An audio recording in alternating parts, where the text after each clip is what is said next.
عليكم ورحمة الله وبركاته. ازيكم عاملين ايه؟ يا رب تكونوا بخير. بصوا انا مستعجلة جدا جدا. انا صحيت ابني كان عنده درس النهاردة، صحيت له ونزل، ورحت بعد كده ما كنتش قادرة افتح عيني، نمت تاني. عايزة اقول لكم ان دلوقتي العصر لسه مأذن ولسه مصليه، لسه ما عملتش اي حاجة في الاكل. وطبعا هطبخ كمان، يعني مش ان انا هعمل حاجات كده اي كلام مثلا او هقضيها النهارده، لا. انا امبارح كنت مقضيها اساسا، كنت عامله كبده وصدق، فالنهارده بقى هطبخ. تمام. تعالوا بقى نشوفوا. يعني دلوقتي الساعه 4 كده، 4 اللي حاجه بسيطه خالص. اول حاجه هجيب حله على النار، تمام، واحط بصل كده، ونشوف هنعمل ايه مع بعض. متنسوش بقى تحطوا لايك، تعملوا شير، وتعملوا سبسكرايب. بصوا هنا ادي السمنه على النار. السمنه لا لسه هحط السمنه، لسه هحط السمنه، ما تركزوش معايا.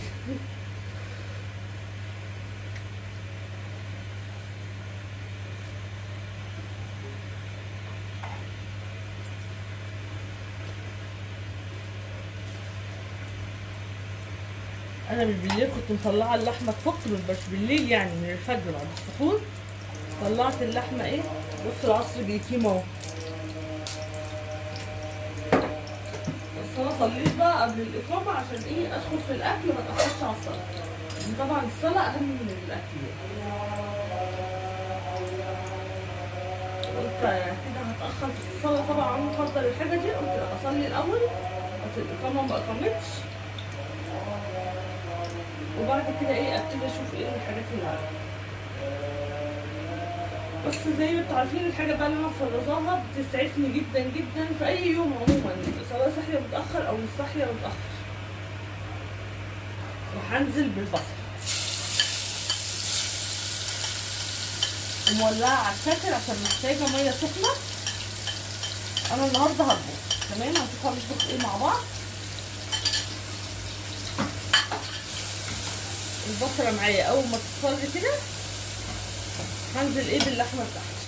بصوا هنا اهي البصله اصفرت. هنزل بقى باللحمه بتاعتي. طبعا عصاها صفه بس ما تروح جدا زور.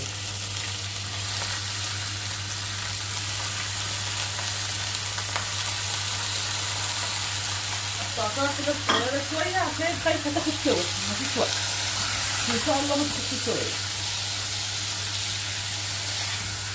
حبه فلفل اسمر ده،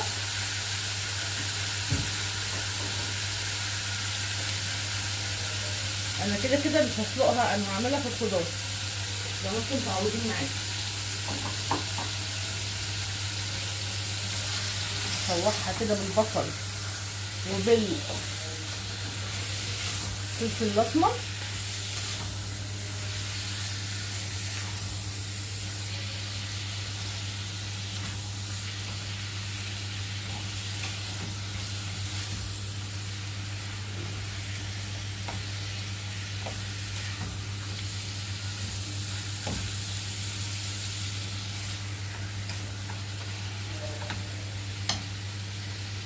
وهنا انا لقيت هاديه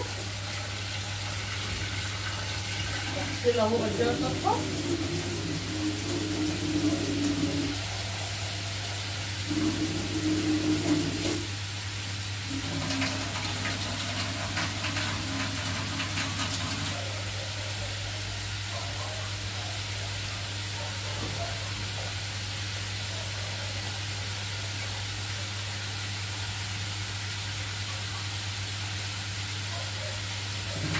وابتدي احطها على النار. طبعا هي مش هتاخد معايا سوا، لان حتى لو اخدت يعني اخر حاجه بتتحط عليها الصلصه دي اللوبيا اهي. اخر حاجه بنحط عليها الصلصه وتبقى مستويه يعني، وبنحط عليها الصلصه باللحمه وتبقى اللوبيا عندي جاهزه. وطبعا مطلعه كيس صلصه برده من الفريزر، بس طبعا مش هحطه دلوقتي غير لما اتاكد ان اللحمه استوت خالص، عشان عيالي عشان ياكلوا اللحمه لازم تبقى مهريه مش مستويه. ما ينفعش استكفي حتى لو هي ما بتاخدش سوا، ما ينفعش استكفي بالصلصه كده وسوا الخضار بس. انا هعمل باميه، يعني هعمل باميه ولوبيا، لان عندي ابن صغير ملهوش في الباميه للاسف. هنزل بقى عسل الاول.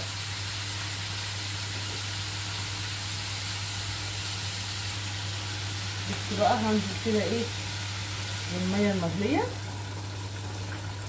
وانا بص بقى هقول لكم انا هعمل ايه دلوقتي. انا عندي عصير من امبارح تمام، وعندي لما بعمل يعني اليوم اللي ما بطبخش فيه حلو بعمل فيه حلويات وعصاير وكده. فانا عندي عصير، عندي كنافه من امبارح. فهعمل ايه بقى؟ قولوا لي هعمل ايه. انا دلوقتي هعمل بس صوبيا، عصير صوبيا، لان عندي عصير فراوله وموز من امبارح. هعمل صوبيا النهارده بس. فالصوبيا برضو مش هتاخد مني وقت. وكده الرز اهو هيتعمل بس مش دلوقتي، يعني على هبتدي اعمله 5 عشان ايه يبقى سخن، لان عايزه الرز ايه بدل ما اسخنه تاني. واللوبيا هي بتتسلق، بس الصلصه اهو. اللحمه اول ما تستوي هنزل عليها هاخد نصها احطها للوبيا، اشيلها في حله ثانيه للوبيا. اوكي. وهشوح الباميه مع اللحمه، وهنزل ايه بالصلصه. ودي كده الباميه هتبقى خلصت واللوبيا هتبقى خلصت، وساعتها الرز هيكون بيتشرب على النار. تمام. بس اهم حاجه عندي اللحمه تستوي. طب دلوقتي اروح اعمل ايه بقى؟ اروح دلوقتي اروق الشقه، اروق السراير والحاجات دي، وعندي غسيل عايز يتلم. ففي خلال الساعه دي او النص ساعه كده اكون لميت الشقه، عشان ما ايه مش عايزه اروق بعد الفطار والكلام ده، ما بحبش كده يعني. اخلص بس ايه الم الشقه كده لما سريعه، هي نظيفه. هروق بس السراير وكده. لو بقول لكم ايه يومي بمشيه ازاي، يعني حتى لو صحيه متاخر كل حاجه هتخلص في وقتها ان شاء الله. بصوا هنا بقى حطيت روقت زي ما قلت لكم، ورجعت بقى تاني حطيت الشعريه كده على النار مع معلقه سمنه وحبه زيت. والرز اهو بيتغسل خلاص، يا خلاص بيتغسل كفايه كده.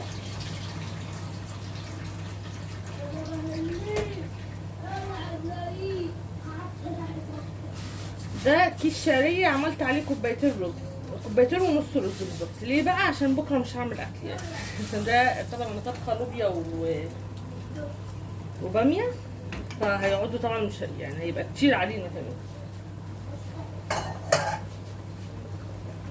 اللوبيا اهي قربت تستوي كمان، احط لها بس حبه ميه عشان تستوي حلو.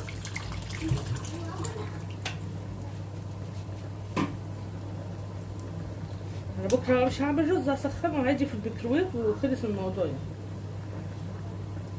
اللوبيا خلاص داخله على سوا. عايزه اقول لكم لسه ما جاتش 5، بس انا قلت ايه طب ما انا اعمل الرز صراحه يعني، قلت عشان اقعد اقرا ايه في المصحف حبه قبل المغرب. بصوا اللحمه خلاص اهي برضو قربت تستوي.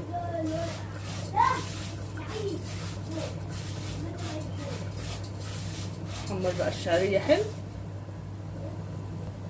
الشعريه اخدت معايا اللون الجولد بقى الحلو. هنزل بالايه بالرز كده. انا مكتره الشعريه عشان احنا بنحب الشعريه كتير.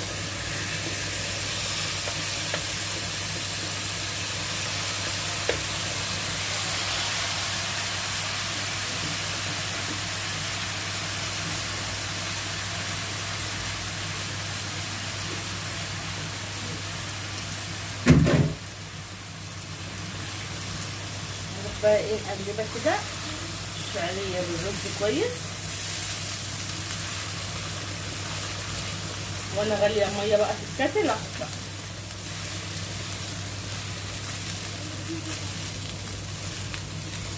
الاول ايه اقلب الرز كويس كده في الشعريه.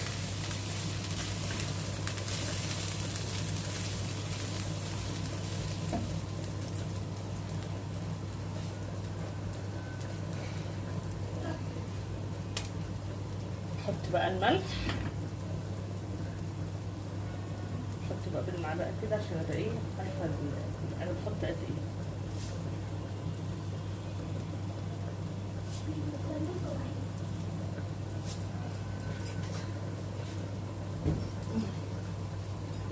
اقلب بقى.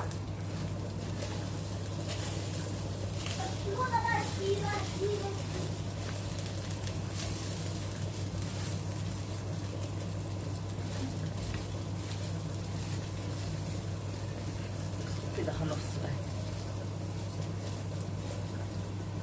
نجيب بقى الميه المغليه بتاعتي وانزل.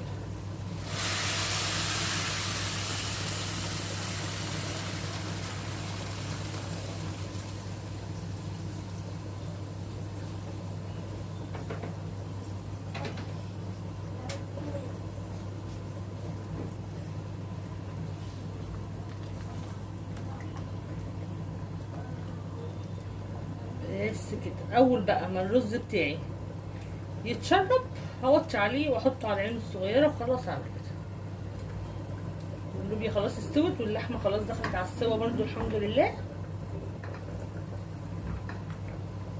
واكل كده يبقى خلص. يا دوبك سوا الباميه واللوبيا طبعا مستويه، هي دوبك الصلصه بس هتحط عليها واللحمه اصفيها طبعا الاول يعني.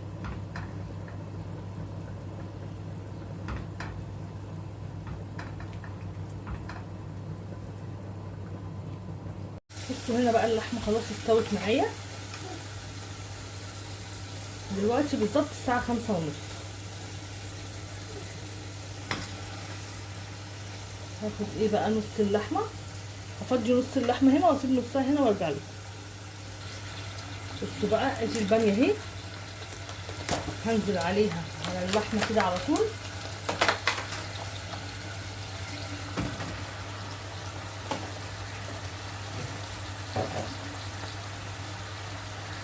اشوح الباميه مع اللحمه، لازم تبقى مجمده كده.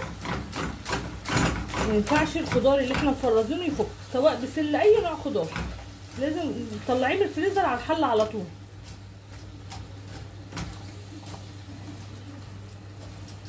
تمام. ودي اللحمه بقى التانيه هحطها من هنا عشان انزل عليها الصلصه. نص الصلصه هنا واسيب النص التاني للباميه.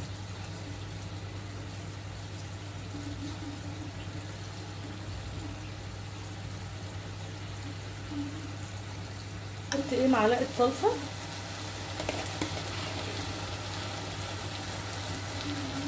وبرده على اللوبيا معلقه صلصه من دي، لان هي دي اللي بتديها لون.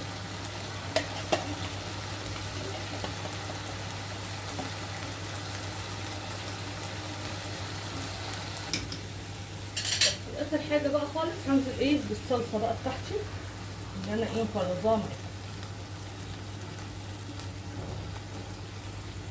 هحط قرن فلفل ومعلقه توم، مش هعمل طشه توم، انا هحط توم كده، وطبعا ملح، فلفل اسمر، اهم حاجه الكزبره. الكزبره بتدي للباميه طعم حلو قوي. بس كده كده الباميه بتاعتي خلصت، واللوبيا كمان بتاعتي بقى هسقطها وخلاص كده ايه الاكل خلص معايا. نحط الكام قرن فلفل دول، انا بحبها حراقه يعني، وانا وكريم بس اللي هناكلها. وهجيب معلقه توم ايه احطها، بس نحط بقى ايه الملح بتاعنا.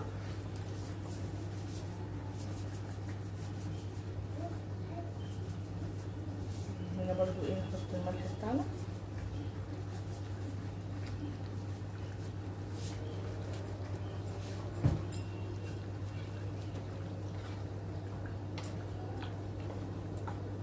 وهجيب معلقه توم واحطها. بس بقى اخر حاجه احطها خلاص التوم، وكده بقى ايه خلاص خلصت.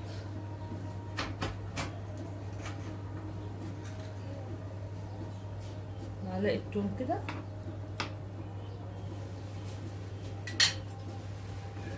خلاص يبقى كده. احط بس ايه حبه كزبره،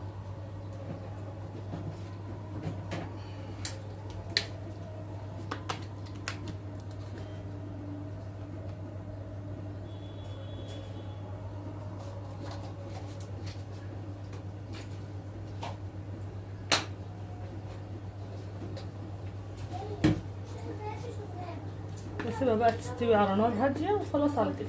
هي دوبك لما تتسبك هتستوي.